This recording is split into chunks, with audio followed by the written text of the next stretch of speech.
राम दुर्गा त्रिनेत्रां भजे स्थानिकचंडिका दुर्गा परमेश्वर्यै नमः कुलदेवता वेताळ महामाय नमः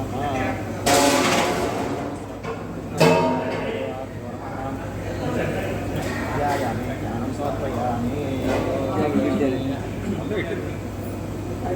पति एतावानस्य महिमा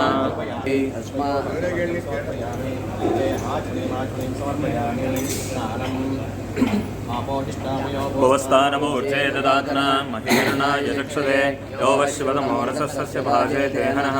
उषतीर्व मातरः तस्मादङ्गमावो यस्य क्षया जन्मता आपो जनयता जनः शिरः पावकायासु जातकश्यपो यास्विन्द्रः अग्निया गर्भन्दधिरे विरूपास्तान आपश्यग्रस्यो नाम बन्धो मदशयो या पावकास्तान आपश्यग्रस्यो नाम बन्धो याः पृथिवीं वयसोन्दन्ति शुक्रास्तान आपश्यग्रस्यो नाम बन्धो शिवेन मा चक्षुषा पश्यवया तनुभोपस्मृतत्वचं मे सर्वागम् अग्निगम् रक्षुषदो वैभो तस्मादानद्यो यत्प्रेषिता वरुणे रथा शीवकं समवल्कता तदात्मोदिन्द्रो देवो यतस्तस्मादापो नस्तनः कामग्गस्यन्दमाना अवीवरदभूतम् इन्द्रो वशक्तिभिर्देवी तस्माद्वाणवोहितम् एको देवो अप्यदिष्टस्यन्धमाना यतावशम् उदारशर्महीर्तस्मादुदकमुच्यते आपो भद्राकृतमिदापद्मशरं विश्वो विप्रत्यापयुक्ताः तीव्रो रसो मधुप्रचारङ्गम आमा भवावाचस्य सङ्गते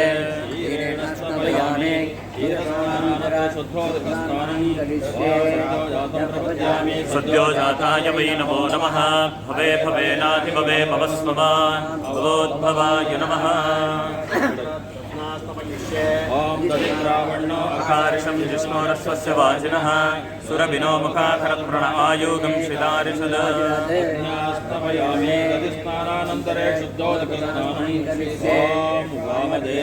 नमो ज्येष्ठाय नमः श्रेष्ठाय नमो रुद्राय नमः कालाय नमः कलविकर्णाय नमो बलविकर्णाय नमो बलाय नमो बलप्रमदनाय नमः सर्वभूतरमणाय नमः मनोन्मनाय नमः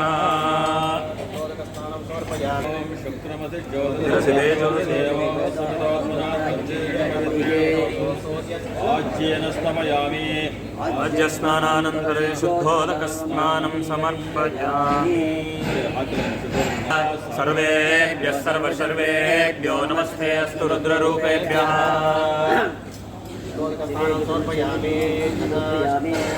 सक्रे भवस्य दिव्याय जन्मने स्वादुर्मित्राय स्वादुर्मित्राय वरुणाय बृहस्पतिर्नस्वन्दोषधीः मधुनक्तमुदोषसि मधुमत्पात्रिभगं रजः मधुद्यौरस्तु नः पिता मधुमान्नो वनस्पतिर्मधुमागम् अस्तु सूर्यः माध्वीर्गावो भवन्तु नः पुष्पिणीः सूदास्थानो मुञ्चन्त्वकं वसः नित्यपुष्टां करीषिणीम् ईश्वरीकं सर्वभूतानां तामिहोपयेश्वयम् पशुवान् भवति चन्द्रमा वा अवां विश्वं पुष्पवान् प्रजावान् पशुमान् भवति उक्षन्तमुदमान उक्षितं मानो वदेत्पितरं मोदमातरं प्रियामानस्तनुवो रुद्ररीर्षः वीरान्मानो रुद्रवानिलो वदीर्भविष्मन्तो तमसा विदेवते तदेवकं सुवर्णस्य हिरण्यस्य जन्मवेद सुवर्ण आत्मना भवति स्वाहा चातुर्मासात्मने शिखायै वषड निरूढपशुबन्धात्मने अनायकम् सकृतात्मने अस्त्राय वड भूर्भुवस्सुवरोमिति दिग्बन्धः आपातानफलस्थलान्तभुवनब्रह्माण्डमालि ज्योतिष्पाणिकलिङ्गमौलिविलसत्पूर्णेन्दुवान्तामृतैः हस्तोकाप्लुतमेकमीशन्मनिशं रुद्रानुवाकाञ्जपन् ध्यायेदीप्सितसिद्धये द्रुवपदं विप्रो विषिञ्चेत् शिवं ब्रह्माण्डव्याप्तदेहावसितहिमरुचा वासमाना भुजङ्गैः कण्ठे कालाकवर्दाकलितशशिकलाश्चण्डकोदण्डहस्ताः द्रक्षारुद्राक्षभूषाः प्रणतमयहरा शाम्भवा मूर्तिवेदाः रुद्रा श्रीरुद्रसूक्तः प्रकटितविभवानः प्रयच्छन्तु सौख्यं शुद्धस्फटिकसङ्काशं शुद्धविद्याप्रदायकं शुद्धं पूर्णं चिदानन्दं सदाशिवमहं भजे प्रियञ्च मे नु कामश्च मे सौमनसश्च मे भद्रञ्च मे श्रेयश्च मे यन्ता च मे धर्ता च मे क्षेमश्च मे नात्रञ्च मे सोश्च मे प्रसोश्च मे सीरञ्च मे रुदञ्च मे यज्ञञ्च मे नामयश्च मे जीवातश्च मे दीर्घायुत्वञ्च मे न मित्रञ्च मे सुखञ्च मे शयनञ्च मे सूषा च मे सुदिनञ्च मे शान्तिः शान्तिः शान्तिः भगवते रुद्राय ॐ नमस्ते रुद्रमन्यव उदोद इषवे नमः नमस्ते अस्तु दन्वने बाहुव्यावुदते नमः यात इषः शिवतमा शिवं बभूवते दनुः शिवाशरव्यायात पतया नो रुद्रमृडया याते रुद्रशिवा तनूरघोरा पापकाशिनी तया नस्तनुभाषन्तमया गिरिशन्त विशाखशीः यामिषङ्गिरिशन्त हस्ते विपश्यस्तवे शिवाङ्गिरित्रदां कुरु माहिपुंसीः पुरुषं जगत् शिवेन वचसा त्वा गिरिशाक्षा वदामसि यथा नः सर्वमिज्जगदक्ष्मकं सुमना असद अद्य वो जगति भक्ताः प्रथमो दैव्योऽभिषक अहीकश्च सर्वान् जम्बयन् सर्वाश्रयातु धान्यः असव्यस्ताम्रो अरुणमुदबभ्रस्सु मङ्गलः ये चेपाकं रुद्रा अवितो दिक्षुश्रुत सहस्रशोभैषाकुम्भेणगीमहे असव्योपसर्पदिलीलग्रीवो विलोहितः उदैनं गोपा अदृशन्नदृशन्नुद आर्यः उदैनं विश्वाभूतानि सदृष्टो मृडयानिनः नमोऽस्तु नीलग्रीवाय सहस्राक्षाय मीडुषे अतो ये अस्य सत्त्वानोहं देव्यो करन्दमः प्रमुञ्च धन्वनस्ममुभयोरात्रियोर्जां याश्च देहस्त इषवः पराता भगवो मम अपतत्यध्वजस्वगं सहस्राक्षशते सुते निशीर्षशल्यानामुता शिवो नः सुमना मम विज्जन्दनः कपर्दिनो विशल्यो बाणवागं बुधा अनेशन्नस्येषव आपुरस्य निशङ्गतिः याते हेतिर्मे दुष्टमहस्ते बभूवते दनुः तयास्मान् नमस्ते अस्तायुधाय नातताय दृष्टवे उभाभ्यामुदते नमो बाहुभ्य तव धन्वने परिते धन्वनो हेतिरस्मान् वृणक् विश्वतः अतो यक्षदस्तवारे अस्मन्निदेहितं शम्भवे नमः नमस्ते अस्तु भगवन् विश्वेश्वराय महादेवाय त्र्यम्बकाय त्रिपुरान्तकाय त्रिकाग्निकालाय कालाग्निरुद्राय नीलकण्ठाय मृत्युञ्जयाय सर्वेश्वराय सदाशिवाय शङ्कराय श्रीमन्महादेवाय नमः नमो हिरण्यवाहवे सेनान्ये दिशाञ्च पदये नमो हरिकेशेभ्यः पशूनां पदये नमो नमः सस्पिञ्जरा विशीमते पत्नीनां पदये नमो नमो हरिकेशायोपवीतिने पुष्टानां पदये नमो नमो भवस्य हेत्य जगदां पदये नमो नमो रुद्राय तदाविने क्षेत्राणां पदये नमो नमः रुद्राय हन्त्याय वनानां पदये नमो नमो रोहिताय स्वपदये नमो नमो मन्त्रिणे वाणिजाय कक्षाणां पदये नमो नमो भुवन्तये वारिवस्कृतायौषधीनां पदये नमो नमः उच्चैर्घोषाय क्रन्दयते पत्नीनां पदये नमो नमः कृत्स्नवीताय धावते सत्त्वनां पदये नमः सहमानसाक्षाय च शतधन्वने च नमो गिरिशाय च शिबिविष्टाय च नमो मेढुष्टवाय चेषुमते च नमो ह्रस्वाय च वामनाय च नमो बृहते च वर्षीयसे च नमो वृद्धाय च संवृद्वने च नमो अग्र्याय च प्रथमाय च नमः अशमे चाजिराय च नमः शीघ्र्याय च शीघ्राय च नमः ऊर्म्याय चावस्वन्याय च नमः स्रोतस्याय च दीप्याय च नमो ज्येष्ठाय च कनिष्ठाय च नमः पूर्वजाय च परजाय नमः सोमाय च रुद्राय च नमः साम्राय च अरुणाय च नमः शङ्गाय च पशुपतये च नमः उग्राय च भीमाय च नमो अग्रे वदाय च दूरे वदाय च नमः मन्त्रे च हनीयसे च नमो वृक्षेभ्यो हरिकेशेभ्यो नमस्ताराय नमः शम्भवे च मयोभवे च नमः शङ्कराय शराय च नमः शिवाय च शिवतराय च नमः तीर्थ्याय च कूल्याय च नमः कार्याय च वार्याय च नमः प्रकरणाय चोत्तरणाय च नमः कार्याय च लाद्याय च नमः शिष्याय च पेन्याय च नमः त्रिकट्याय च प्रवाक्याय च सुगन्धिं पुष्टिवर्धनम्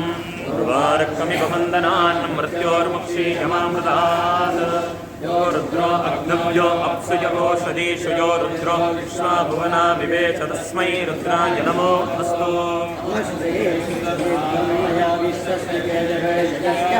यक्ष्वामहे सोमये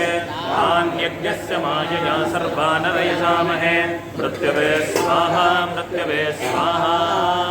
ॐ नमो भगवते रुद्राय विष्णवे मृत्युर्मे पाहि प्राणानां रङ्गलसि रुद्रो मां शान्तकः येनान्येनाप्यायस्व सदाशिवो गद्यश्च मे कृष्टञ्च मे कृत्यश्च मे पदिश्च मे सुमतिश्च मे सञ्च मे मयश्च मे प्रियश्च मे कामश्च मे सौमनसश्च मे भद्रञ्च श्रेयश्च मे वस्यश्च मे यशश्च मे भगश्च मे द्रविणञ्च मे यन्ता च मे धर्ता च मे क्षेमश्च मे कृतश्च मे विश्वञ्च मे महश्च मे संविच्च मे धात्रञ्च मे सूश्च मे प्रसूश्च मे सीरञ्च मे लयश्च मरुदञ्च मे मृदञ्च मे यक्ष्मञ्च मे नामयश्च मे जीवादश्च मे दीर्घायुत्वञ्च मे नमित्रञ्च मे भयञ्च मे सुगञ्च मे शयनञ्च मे शूषा च मे सुदिनञ्च मे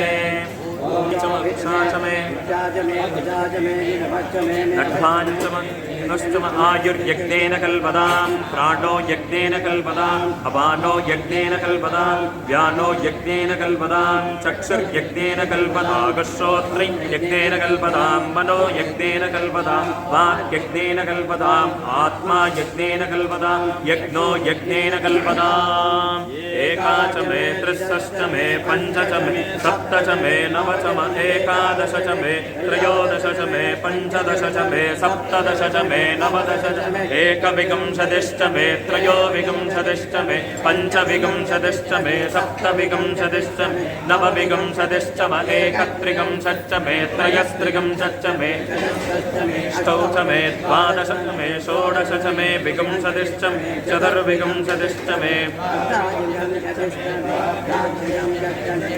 चत्वारिंशच्च मे चतुश्चत्वारिंशच्च मे अष्टाचत्वारिंशच्च मे पाचश्च प्रसवश्च भृजश्च कृतश्च शुभश्च मूर्धा व्यष्णयश्चान्त्यायनश्चान्त्यश्च भुवनश्च भुवनश्चाधिपतिश्च ॐ गिडादेवहोर्मनुर्यज्ञनीर्बृहस्पतिरुक्तामदात् सकंशसिश्वे देवास्सो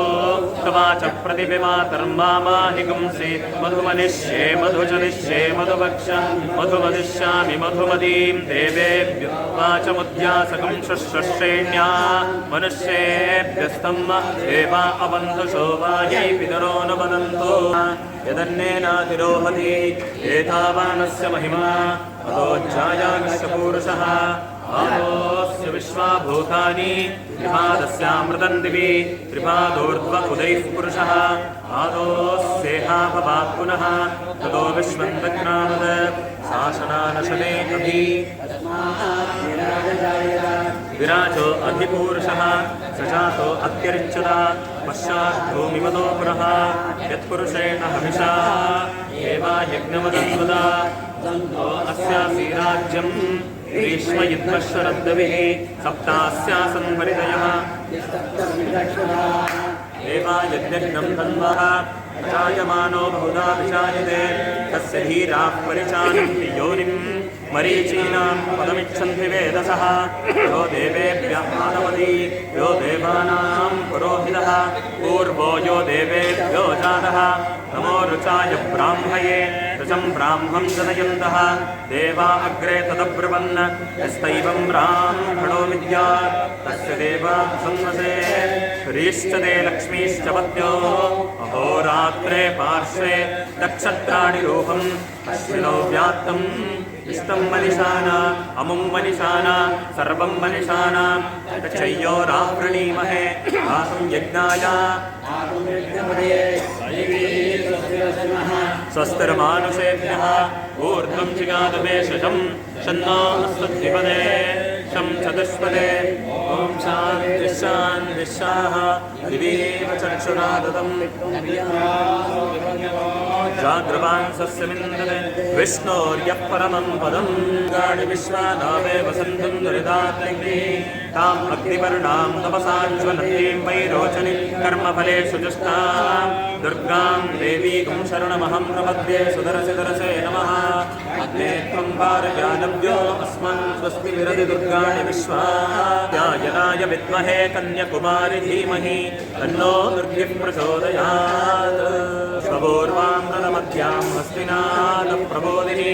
श्रियं देवीमुपह्वये श्रीमान् देवी जुषताम् सोऽस्मितां हिरण्यः प्राकाराम् आर्द्रां ज्वलन्तीं तृप्तां तर्पयन्तीं पद्मेष्टितां पद्मवर्णां त्वामिहोपपापसंहारम् एकबिल्वं शिवार्पणम् क्षेत्रनिवासं च कालभैरवदर्शनं प्रयागे माधवं दृष्ट्वा एकबिल्वं शिवार्पणम् तुलसीबिल्वनिर्गुण्डी जम्बीरामलकं तदा पञ्चबिल्वमिति ख्यातम् एकबिल्वं शिवार्पणम् तटाकं धननिक्षेपं ब्रह्मस्थाप्यं शिवालयं कोटिकन्यामहादानम् एकबिल्वं शिवार्पणम् दन्तश्वकोटिदानानि अश्वमेधशतानि च कोटिविप्राशाय नमः ओम नमस्ते नमः नीलाय नमः शंकराय नमः ओम जोड़माने नमः ओम खट्वांगिने नमः ओम विष्णुवल्लभाय ओम नमः श्रीविष्णाय नमः ओम विकानाथाय नमः ओम श्रीकंठाय नमः ओम भक्तवत्सलाय नमः ओम भवाय नमः ओम भवाय नमः ओम त्रिलेकेशाय नमः ओम श्रीकंठाय नमः ओम विप्रियाय नमः ओम उग्राय नमः ओम कपाले नमः ओम कामाराय नमः ओम अंधकासुरशोधनाय नमः ओम गुडाधराय नमः ओम ललाटाक्षाय नमः ओम माताय नमः कृपानिधये नमः ओम भीमाय ओम नमः परशुहस्ताय नमः ओम गणाय नमः जटाधराय नमः ओम कैलासवासिने नमः ओम कवचिने नमः ओम क्रोधाय नमः ओम त्रिपुरान्तकाय नमः ओम शङ्काय नमः ओम वृषभारूढाय भास्कराय नमः ओम ज्ञानसागरसूर्याय नमः ओम आर्थिकनसौख्यप्रदाय नमः ओम प्रसन्नाय नमः ओम प्रसन्नचित्ताय नमः ओम प्रसन्नवरप्रदाय नमः ओम प्रज्वलरूपाय नमः ओम अतीन्द्रियाय नमः ओम शिष्यहितनिरताय नमः ओम शिष्य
देव